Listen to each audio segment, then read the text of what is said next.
Department of Defense leadership has been quoted saying that other transaction authority is just another tool in the toolbox. Advocates for OTs say they can be the core of an alternative system.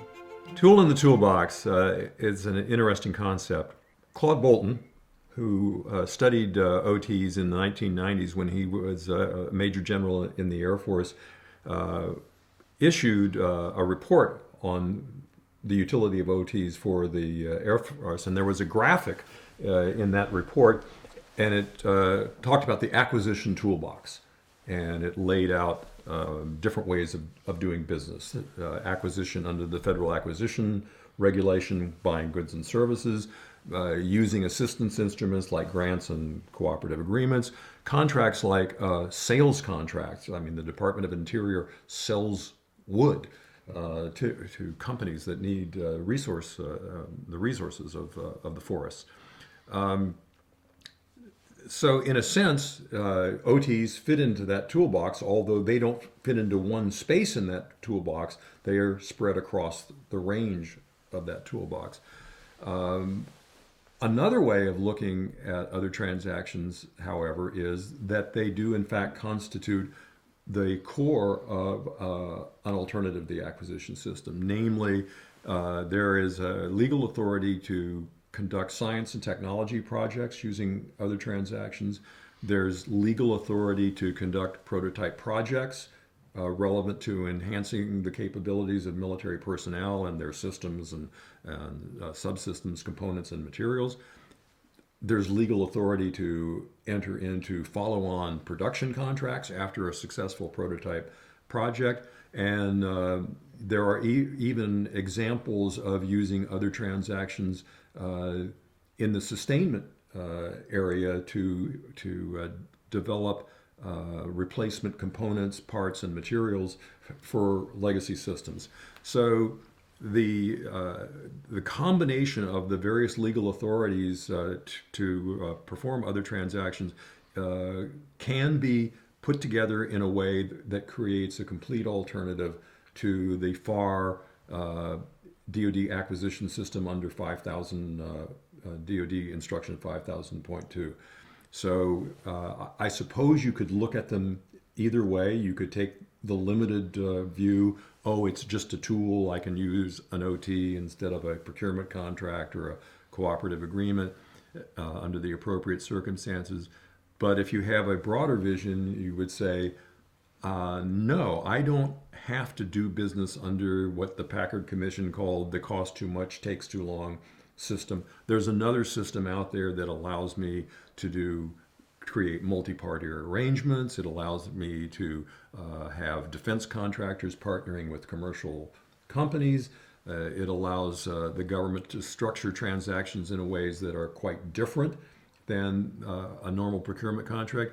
And then most fundamentally, it allows us to view the process of moving from deficit, understanding potential solutions to a deficit, all the way to capability.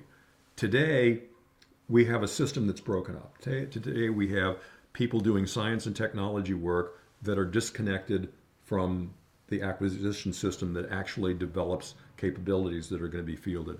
We have a system of creating requirements that's separate from either the science and technology regime or from the acquisition. It precedes the acquisition system. In fact, Federal Acquisition Regulation FAR 2.101 says that the acquisition system doesn't even begin until agency needs are known and requirements defined. With other transactions, we don't have to fit within that paradigm. We can start with, what problem am I trying to solve? How does science and technology inform my understanding of the problem I'm trying to solve and the solution sets that are available to solve that problem? And that's the beginning of the thinking that goes into other transactions. That thinking, by the way, is best done by a team, not by someone who's a specialist in requirements, someone who's a specialist in S&T, someone who knows systems contracting. bring together the best and brightest, bring in the lawyers, the financial managers, the program managers, maybe the testers, and up front, try to get a grip on the problem and the solution set. And don't do this merely as a government exercise, but also reach out to industry and find out how they can contribute to understanding solution sets to the government's problems. In that sense, you can use other transactions in a way that's fundamentally different than the traditional system, which is broken up into these segments that often don't talk to each other, don't understand needs in the same way. So other transactions are non-FAR based, and they almost inherently want to increase and encourage collaboration among partners and performers, the government, possibly academia, industry, and other subject matter experts. Whatever player makes sense to contribute to the program.